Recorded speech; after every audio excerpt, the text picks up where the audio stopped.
Times नाव नायगिरि बयखौबो नैबे समाव जों बरायग्रोना लाबाय। जोंजों लोगोसे दङ दुलाराय बर' हारिमु आफादनि आफादगिरि बिथां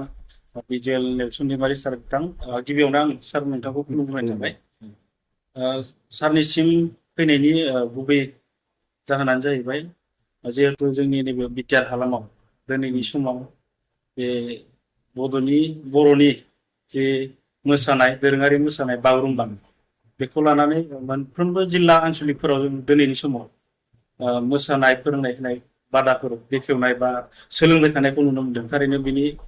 गुबै जाहोना मा जानो हागौ? गिबियावनो खुलुमबाय, साबायखर बावदों। दुलाराय बर' हारिमु आफादा दासान्दि फैबाय थानाय जा बागुरुम्बा मेगा एगजिबिसन माने दिन्थिफुंनाय बेखौ दिन्थिफुंनो थाखाय लाहार फाहार खालामबाय थादों, साखाफारा जादों। जे जोंनि दुलाराय बर' हारिमु आफाद आरो लोगोसे बर' फरायसा आफाद, बर' थुनलाइ आफाद आरो जोंनि बिटिआर गभर्नमेन्ट जों बेखिनिजों लोगो नांनानै बे बागुरुम्बाखौ मोनसे मेगा एगजिबिसन खालामनो थांगासिनो दङ। आरो बेखौ राहा लादों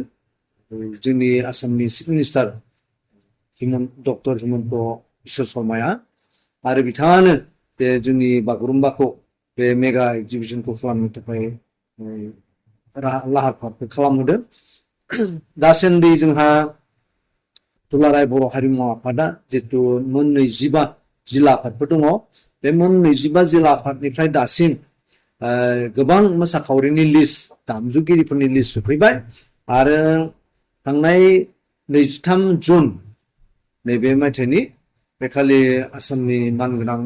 चिफ मिनिस्टार बिथां हिमन्त बिश्व शर्मा, डक्टर हिमन्त बिश्व शर्मा, लोगोसे बिटिआरनि चिफ मानगोनां प्रमद बर' आरो आसाम सरकारनि कालचार डिरेक्टर आरो कालचार बिफाननि नेहाथारि, जोंनि बिटिआरनि कालचार बिफाननि नेहाथारि, दुलाराय बर' हारिमु आफाद, दुलाराय बर' फरायसा आफाद आरो बर' थुनलाइ आफाद, लोगोसे दुलाराय बाथौ गौथुम, बे मोनब्रै आफाद आरो बे सरकार मोननैजों लोगो नांनानै जोङो सावरायदोंमोन। आरो बेयाव चिफ मिनिस्टारा बेखौ लाबोदों जे सिगाङाव बिहु मोसानाया जिहेतु 11,000 प्लासमोन आरो बेयाव 11,000 प्लास मोसानायाव जायगाया एसे थोआ थोआ जादों, खेनथि जादों, मोसानाय गिदिंनायाव बिसा असुबिदा जादों होननानै बेखौ फोरमायदों। आरो बेखायनो नैथि खेबनि जा जुमुर मोसानायमोन बेयाव बिथांमोना अनजिमाखौ खमायना होदों। आरो जों जेब्ला बुङो दुलाराय बर' हारिमु आफाद लोगोसे बर' थुनलाइ आफाद एबसु जे जोङो जोंनि जिथु थांखि बे जाबाय Guinness book of world record बेखौ खालामनो थाखायसो गोसो। आरो बिनि थाखाय जोङो खमावनो 15,000 मोसाहोगोन। आरो बे बाथ्राखौ जेब्ला चिफ मिनिस्टारा खोनायो बे समाव बिथाङा बुंदों जे आंहा बे गिनिस रेकर्डखौ खालामनो थांनायाव आपत्ति गैया। आरो जुदि जायगा थोयोब्ला हरु हजाय स्टेडियामा जे 12,000नि बारा जायोब्ला बेयाव मोसानो हागोन। नाथाय जि एक्सपार्ट कमिटि दानाय जागोन बे एक्सपार्ट कमिटिया बेखौ नायथों, सालिजारि नायथों जे बेसेबां जाजा हागोन, बेयाव मोसानो हागोन, बिनि अनजिमाखौ बे एक्सपार्ट कमिटिया नायथों जाहाथे असुबिदा जाया। बिथाङा बुंदों जे बिहु जुमुर मोसानायनिख्रुइ बे बागुरुम्बा मोसानायाव एसे जायगाखौ बांसिन नांगौ जायो। बेनिखायनो बे गासैखौबो सालिजारि नोंथांमोना नायदो जे जेसेबां हायो बारायनो हागोन, बेनि थाखाय आंबो रेडि, बेखिनिखौ बिथाङा फोरमायदों। आচ্ছা, बेनि गेजेरजों बर' हारिया माबायदि मुलाम्फा जानो हागौ? जेब्ला जोङो गिनिस रेकर्ड बुक खालामगोन एबा मेगा एगजिबिसन खालामगोन, बे मोननैनि गेजेरजोंबो बर' हारिहा हारि हिसाबै गोबां मुलाम्फा जागोन। जे जिथु बागुरुम्बा, बे बागुरुम्बाखौ बुहुमनि मानसिफोरा नुगोन। आसामनि भारतनियाथ' मिथिखाबाय जे बागुरुम्बा मोसानाया बर'फोरनि। आरो जेब्ला गिनिस रेकर्ड बुक जागोन बा मेगा एगजिबिसन जागोन, बे समाव मिथिगोन, बुहुमानो सिनायगोन जे बे बागुरुम्बाया बर'फोरनि आरो बियो मोनसे जोबोद समायना नायथावना मोनसे मोसानाय। आरो भारताव बा बुहुमाव जेसेबां रंगिना संगिना मोसानाय समायना मोसानाय दङ बेफोरनि गेजेराव बागुरुम्बायाबो मोनसे होननानै बे जायगा मोनगोन आं बेखौ फोथायो आदसा जों दिनै समाव मख'नांगोन जे थांनाय बोसोराव जोंनि बर'नि जि गाननाय जोमनाय दामनायजों लोगोसे जानाय लोंनाय माखासे जिआइटेकखौ मोननो हाबाय आरो बेनि गेजेरजों थालांनाय बर'नि दोरोङारि जानाय लोंनाय बा गाननाय जोमनाय बेफोरबायदि थाबावदों नामा जिहेतु जिआइटेक मोननो गोनां खामानि मावनो गोनां बर' हारिया बेबो मोजां सोंथि थांनाय बोसोराव जोङो बिटिआर सरकारनि हेफाजाबाव दुलाराय बर' हारिमु आफाद बर' फरायसा आफाद बर' थुनलाइ आफाद बे मोनथामनि नाजानायाव लोगो लाज्लायनायाव बे मोननैजिसे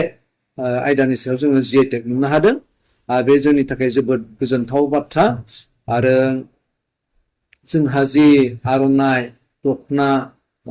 जोमनाय सि आरो बेनिफ्राय जोंनि दामनाय देनाय खाम सिफुं सेरजा जथा थरखा गंगना लोगोसे जोंनि जाफोर जानाय आइटेमफोर बे अनला खारै गोखा गोखै आरो बेनिफ्राय गंगार दुन्दिया बेबायदि मोननैजिसे आइटेम बेखौ जोङो जोंनि बर'नि होननानै जिआइटेक खालामनो हानानै जों जोबोद माने मोजां मोनदों गोजोननाय मोनदों बिनि गेजेरजों बे आइटेमफोरा जे बर'नि बे अरायथा जानानै थाबाय आरो बेखौ रावबो गुबुननि होननानै दाबि खालामनो बे लामा गैला बे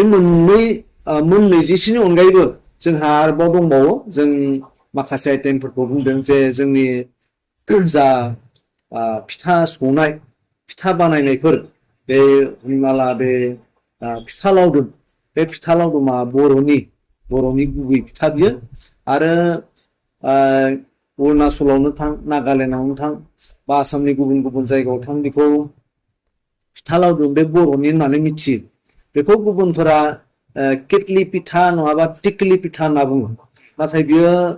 जोङो बेखौ केटलि बा टिकलियावल' बानाया बायदिसिना बासनाव जोङो बानायो नाथाय बिनि जिथु महर बे जिथु एसे लावदुम दुम जायो बे फिथाया बेसो लावदुम फिथा लावदुम बे माने बेखौ जायखिजाया बासनावनो बेखौ बानायनो हायो फिसा बासनाव नाथाय बियो गुबुनफोर बुंनाय बायदि बियो टिकलि पिठा बा केटलि पिठा बे नङा फिथा लावदुम होननानै बे जानांगौ आरो मोनसे जाबाय एनथाब जिथु एनथाब होनना बुङो बे अनखौ थाबनानै बनायनायखाय अनखौ एनगा होनानै थाबनायखाय बे एनथाब नाथाय बेखौ गुबुनफोरा बुङो तिल पिठा होननानै तिल पिठा बियो जाया मानो होनब्ला बेखौ सिबिंजोंबो बानायो सिबिंजों बानायब्ला बेखौ तिल पिठा नारेंखलजों बानायब्ला बेखौथ' नारेंखल फिथा होननानै बुंला बेखौ खेबसेयावनो बियो एनथाब नारेंखलजोंबो बानायो सोरबा सिबिंजों बानायो सोरबा गुरल' होनानै बानायो बे एनथाब बेयो बर'नि जिआइटेक जानांगौ आरो बेनिफ्राय दंबावो एंख्रं जिथु जों एंख्रं बानायो अनखौ थाव एसे होनानै जेब्ला बियो मोनगोन ख्रं ख्रं जायो बे एंख्रं गुबुन हारिफ्रा बेखौ कला सापरि ना माबा मोनसे होनना बुङो जे सिंजों जेब्ला सिंनिया खामो होमबाना बे गोसोम गाब जायो माब्लाबा बे खामाबो जानो हागौ गोसोम जायाबो जानो हागौ ओंखाय बे बर'नि गुबैथार बे एंख्रंआ बे मोनथाम जोंनि बर'नि गुबै फिथा बेखौ जोङो जिआइटेक खालामनो हाब्ला बेबो जोंनि मोनसे सम्पद जानानै थागोन आरो बेखौबो बुहुमाव बे बर'नि फिथा होननानै बयबो सिनायगोन गाननाय जोमनायनि बेलायाव बेफोरबायदि दङ गाननाय जोमनायनि बेलायाव आं बेखौ बुंनो सानदों जे दायो जिथु जोंहा बर'नि दखना ओमफ्राय हौवाफोरा गामसा गानो आर'नाइ लायो आइजोफोरा बे बा सिख्लाफोरा रेगि रेगां लायो फालि लायो बे जोबोद समायना आरो जों जेब्ला गुबुन गुबुन हादराव थांदों जोंनि हारिमु हान्जा लानानै बे हंकंआव थांदों जों जोंनि बर' बाप्टिस्ट कनभेन्सननिफ्राय आरो बेनिफ्राय थाइलेण्डआव थांदों इण्ड'नेसियाव थांदों मालयेसियाव थांदों बे गासैयाव गुबुन गुबुन हारिनि जा गाननाय जोमनायफोर बेफोरनि गेजेराव जोंनि जा बर' दख'ना बे दख'नाखौ बयबो जेन्टेल ड्रेस होनना बुंदों बेयाव जुथुमहैनाय बेयाव बाहागो लानाय गासै जाथिनिख्रुइ बर'नि बे दख'नाखौ जेन्टेल ड्रेस होननानै बयबो गनायना लादों आरो बे जोंनि बर'नि थाखाय मोनसे जोबोद गोग्गाथावना बाथ्रा जे बुहुमनि मानसिया बर'नि दख'नाखौ जोबोद मोजां मोनो जेन्टेल ड्रेस होननानै फोरमायो आदसा दिनैनि बे हाबाफारिनि गेजेरजों नोंथांनाव जोबथा सोंथिखौ आं खालामनो सानो दा दिनैनि समाव जे बर' हारिमु आफाद दा दिनै हारिमुखौ लानानैनो खामानि मावगासिनो दं बे खामानि मावनायफोराव दिनैनि खुंथाय गोहोआव थानाय बा सरकार फारसेनिफ्राय हारिमु बिथिंनि थाखाय खामानि मावनो थाखाय बेफोरबायदि हेफाजाबफोर होफेरदों नामा? मोजां सोंथि दुलाराय बर' हारिमु आफादा जोनोमनिफ्रायनो 1991 मायथाइनि 20 जुलाइनिफ्रायनो हारिमुनि थाखाय जेसेबां खामानि मावनां बे खामानिफोरखौ जेसे हागौ बेखौ मावबोबाय थादों आरो सिगाङाव जोंनि जा मोसानाय बागुरुम्बा होन बारदै सिख्ला होन सत्रालि होन मोसाग्लांनाय होन बे गासै मोसानायफोरा जिल्ला लायै जिल्ला जुदा जुदामोन जों जेब्ला दिल्लीयाव थांदों बड'फा उपेन्द्रनाथ ब्रह्म दैदेननाय बे सोमावसारनायाव बेयाव बै गवालपारानि नै जेंपारा बिथांमोननि हान्जाया थांदोंमोन आरो बेयाव थांनानै जिथु बागुरुम्बा आरो बारदै सिख्ला मोसानायखौ जों नुबाय बिनि उनाव फैनानै क'क्राझाराव नैबे बाक्सायाव जोंनि उदालगुरियाव नुबाय जे एसे जुदा जुदा दा गुबुन गुबुन जिल्लायावबो बेबायदिनो गुबुन गुबुन जुदा जुदा मोसायो जों बेखौ बोरै रोखोमसे खालामनो हागोन बे मोनसे जोंहा सिन्तामोन जोनोमनिफ्रायनो आरो बेखौ जोङो रोखोमसे खालामनो हाबाय दुलाराय बर' हारिमु आफादा दा बेबायदिहै जों खामानि मावबोबाय थादों दिनैसिम खेब 42 बे बागुरुम्बा बारदै सिख्ला मोसाग्लांनाय ओमफ्राय गान्दुला बोननाय जारा फाग्ला बेफोरखौ फिंनो फोसाबनो बेबायदि खालामखांनायाव फ्राय माने खेब 42 जोङो मावबादा लाबोदों आरो बेफोरनि गेजेरजों जोङो बेखौ फिंनो हादों मोजांसिन खालामनो हादों बेफोरखौ मावबाय थादों लोगोसे जोंहा जिथु जिल्ला आफादफोर दङ बे जिल्ला आफादफोरखौबो जोङो फोजाखांनो गोनां जादों आरो जोंनि बोसोरारि जथुम्माफोर मावफुं आफादनि मेलफोर गुबुन गुबुन सेमिनारफोर गुबुन गुबुन जिल्लाफोराव थांनानै बेबायदि खामानि मावहैनाय मावबादा लाहैनाय बे गासैबो खामानिखौ दुलाराय बर' हारिमु आफादा मावबोबाय थादों बेफोरखौ मावनो थाखाय जोंनो थाखा फैसानि गोनांथि जायो नाथाय आं बेखौ बुंनांगोन जे